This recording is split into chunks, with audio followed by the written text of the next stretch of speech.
अस्सलाम वालेकुम नाज़रीन, उस्मान सीरीज़ के नए एपिसोड में आपका खुश आमदीद।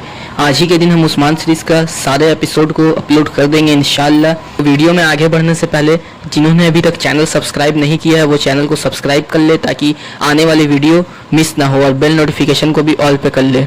इस एपिसोड के आगाज में हम देखते हैं कि जब उस्मान साहब उस दरख्त के पास बाला का रखा हुआ दुपट्टा देखकर कह रहे होते हैं, ऐ मेरी आंखों की रोशनी, ऐ मेरे दिल का नूर, क्या वो जिंदा है? और वो अलाजा के पास आते हैं और उससे कहते, अलाजा क्या बाला जिंदा है? हाँ अलाजा, तुमने भी बाला को महसूस, इसीलिए तुम यहाँ तक आई हो, इसीलिए तुमने मुझे यहाँ का रास्ता दिखाया। मुझे देखो। हाँ अलाजा, अगर तुम्हें मेरे अंदर के तूफान का महसूस हो जाए, तुम जानती हो अलाजा, तुमने भी महसूस किया, इसीलिए तुम आई हो। और फिर अपने सीने पर हाथ रख के कहते हैं, तुम जिंदा हो, इसीलिए तुमने अलाजा को भेजा है। और अल्तुतान और अलाजा के लगान को पकड़ के उन्हें आगे लेके चलते हैं और कहते हैं, यहाँ निशानात होने चाहिए, यहाँ जरूर निशानात होने चाहिए। उस्मान साहब जैसे ही थोड़े से आगे आते हैं उन्हें वैसे ही निशानात मिल जाते हैं और कहते हैं, निशानात निशानात।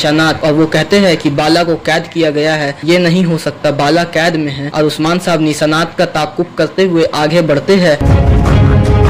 जानिब हमें आखिसार किला दिखाया जाता है जिसमें बाला जिंदान में कैद होती है और अपनी बेटी हलीमा का ताबीज देख रही होती है और कहती है, मेरी हलीमा, तुम इसीलिए मेरे ख्वाबों में नजर आई हो मेरी बेटी। और बाला उस ख्वाब को याद करती है कि जब वो हलीमा की कब्र में बैठी हुई थी, उसने कब्र की मिट्टी से कुछ बाहर आते हुए महसूस किया था और देखते ही देखते एक पौधा उस मिट्टी से बाहर आ निकला था। और उसके बाद फिर बाला जैसे ही पलट के पीछे देखती है वैसे ही उसे अपनी बेटी नजर आती है और कहती है, हलीमा हलीमा पुकारते हुए उसके जानिब बढ़ती है और कहती है, क्या तुम मेरी बेटी हो? बेटी बेटी कहते हुए उसके आगे बढ़ती है और कहती है कि मत जाओ बेटी। उस ख्वाब को सोचने के बाद बाला कहती है कि मैं जान नहीं पाई, मैं इन ख्वाबों का स्वाब नहीं जान पाई मेरी बेटी। और ताबीज को चूमने लग जाती है और बहुत खुश हो रही होती है और फिर कहती, उस्मान हमारी बेटी जिंदा है, उस्मान हमारे जिगर का टुकड़ा जिंदा है। कि इसी दौरान वहाँ आने वाली सोफिया बाला को देखती है और उससे कहती, खुदावन का शुक्र है कि उसे मैंने बड़ा किया, अगर तुमने उसे बड़ा किया होता तो ये बहुत शर्मनाक बात होती। ये सुन के बाला कहती है, सोफिया, और खड़ी होकर उसके जानिब भागते हुए कहती है, मेरी बेटी कहाँ है? मेरी बेटी कहाँ है? मेरी हलीमा कहाँ है सोफिया? लेकिन जैसे ही सोफिया अपने कदम पीछे हटाती है बाला कहती, सोफिया मत जाओ, भागो नहीं, मत जाओ, भागो नहीं, मेरी बेटी कहाँ है? मेरी हलीमा कहाँ है? सोफिया मेरी बेटी कहाँ है? लेकिन सोफिया मुसलसल पीछे होते जाती है और अपने कदम को पीछे हटाते रहती है। मुसलसल बाला भी चिल्ला रही होती है और फिर बाला कहती है, कहाँ है मेरी बेटी? और फिर सोफिया पीछे पलटते पलटते जैसे ही मुड़ने लगती है वैसे ही उसे अपने सामने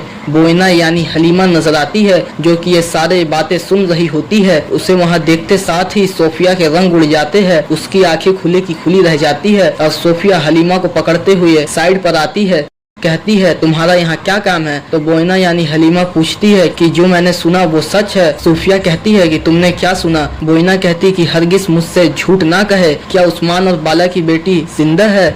ये सुनते साथ ही सोफिया के कदम वहीं के वहीं रुक जाते हैं और उसकी आंखें खुली की खुली रह जाती है, उसके तमाम रंग उड़ जाते हैं। और हलीमा पूछती, आपने क्या कहना चाहा? हाँ, आपने कहा तुम्हारी बेटी को अगवा किया है, हाँ, और आपने कहा कि उसे कुछ भी याद नहीं है, और आपने कहा कि उसे कुछ भी याद नहीं है। सोफिया के तमाम रंग उड़ रहे होते हैं तो सोफिया उसे फौरन चुप कराते हुए कहती है, अपने कमरे में जाओ, यहाँ बात करना ठीक नहीं है, चलो अपने कमरे में जाओ, हम इसके बारे में बात करेंगे। और सोफिया उसे लेके कमरे के जानिब रवाना होती है और सोफिया को बहुत गुस्सा आ रहा होता है, उसके रंग उड़ रहे होते हैं। और फिर दूसरी जानिब काई कबीले का मंजर दिखाया जा रहा होता है और लुगान कह रहा होता है कि खाने पकाए और दस्तरखान तैयार करे, हमारी अजीम फतह का जश्न मनाए। और आगे बढ़ते हुए कहता है, उस्मान पीछे मुड़ के बुज़दिलाना तरीके से भागा, जंगल में अपनी अकल से हमें शिकस्त दी, लेकिन रियासत का दिल हमारे पास है, जीतने वाले हम होंगे। और फिर एलबाई कहता है, लेकिन उस्मान अब भी जिंदा है, उसका जिंदा होना उसके लोगों के लिए उम्मीद का मुतारिफ है। उलुगान कहता है, वो मरेगा एलबाई, वो मरेगा, तुम डरो मत। उलुगान के शिकंजे से कौन बच सका है? जो वो बच जाए मैं सारे लोगों के दिल से उस्मान का मोहब्बत निकाल फेंकूंगा। बेगम कहती है, यकीनन वो मरेगा, यकीनन, हमने बाला को मार कर उसकी आधी रूह को निकाल भी ली है, लेकिन मैं किसी चीज के बारे में मुतजस्सिस हूँ। जब हम बाला खातून को ढूंढने निकले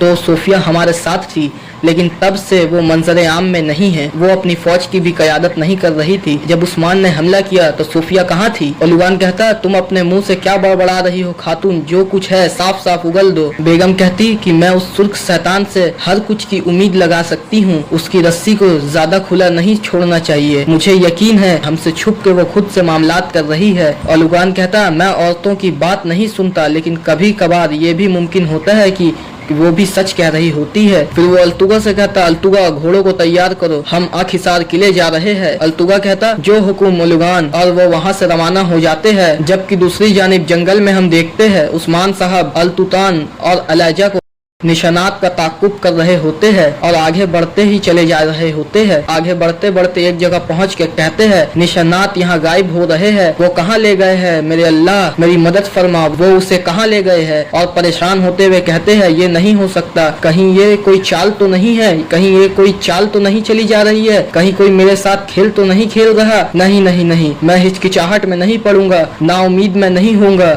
है ना अलाजा? वरना तुम मुझे यहाँ तक ना ले आती, वरना तुम ऐसे बेकार में बाला को तलाश नहीं कर रही होती। नहीं, इंशाअल्लाह हमें बाला मिलेगी। और फिर अपने सीने में हाथ रखते हुए कहते हैं, मेरे दिल का दाएं हिस्सा अभी तक सलामत है। मेरे दब की इनायत के साथ हम बाला को ढूंढ लेंगे, हम यकीनन ढूंढ लेंगे, हम यकीनन ढूंढ लेंगे। और फिर उस्मान साहब उस मंजर को याद करते हैं जब वो उस खातून की जली हुई लाश के पास बैठे रो रहे थे और उस्मान साहब गुस्से से पुकार कर कहा था, किसने किया, ये किसने किया? तो गाजी ने रोते हुए कहा था, बेगम खातून ने किया हुजूर। और हलीमा ने भी कहा था कि ये सच कह रहा है हुजूर, ये गद्दारी बेगम खातून ने ही की है। वो घोड़े पे सवार होकर गायब हो गई। ये सोचने के बाद उस्मान साहब कहते हैं, बेगम तुम क्या खेल खेल रही हूँ? मैं जरा तुम्हें ढूंढ लूँ, फिर तब देखना मैं तुम्हारे साथ क्या करता हूँ, मैं क्या करूँगा तुम्हारे साथ, ये सब देखेंगे। और फिर उस्मान साहब आगे बढ़ जाते हैं। उधर अखिसार किले में सोफिया हलीमा को उसको कमरे में लेके आती है और हलीमा पूछती कि अब मुझे बताए, मैंने जो कुछ सुना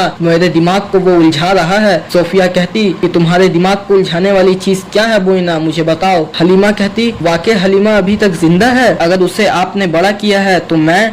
और कुछ सोचने के बाद कहती है कि कहीं मैं, हलीमा कहीं मैं तो नहीं। तो सोफिया उसके बात को काटते हुए कहती है कि बोइना, जब से तुमने उस्मान वगैरह के साथ रहना शुरू किया है तब से तुम बेवकूफ हो गई हो क्या तुम भूल गई हो कि मैं कौन हूँ? बोइना कहती कि आप क्या कहना चाह रही है?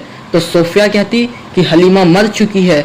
मैं चाहती हूँ कि बाला और उस्मान मरने से पहले इस तकलीफ से गुजरे जिससे हम गुजरे हैं। क्या तुम समझ रही हो? यह सुनकर हलीमा कहती, यानी आपने झूठ बोला? तो सोफिया कहती, यकीनन झूठ कहा है मैंने, और मैं ऐसा कुछ करती तो मैं तुम्हें ना बताती, मैं तुमसे इतनी बड़ी बात छुपाती। तो हलीमा कहती, मैंने सोचा कि। सोफिया कहती, आओ छोटी परी आओ। सोफिया उसको बिस्तर पर बैठा देती है और उसके पास बैठते हुए कहती, बोइना हरगिज अपने आप को बेमानी बातों में ना उलझाओ। तुम जिस रास्ते से गुजर रही हो ये बिल्कुल आसान नहीं है। तुम इतनी छोटी उम्र में इतना बड़ा बदला ले रही हो, तुम्हारा थक जाना आम सी बात है। और फिर सोफिया उठती है और उसकी याददाश्त भुलाने वाली दवाई की एक शीशी उसे पकड़ा देती है और कहती, इसे पियो बोइना। सोफिया कहती, देखो बोइना, किस झूठ के बदौलत उस्मान और बाला एक बार फिर औलाद हो जाने के दर्द से महसूस करेंगे। जिस दर्द से तुम्हें गुजारा गया, इन तकलीफों को हम उनसे दुगना वसूल करवाएंगे। और फिर इसके बाद बोइना उस दवाई वाली शीशी को पी लेती है।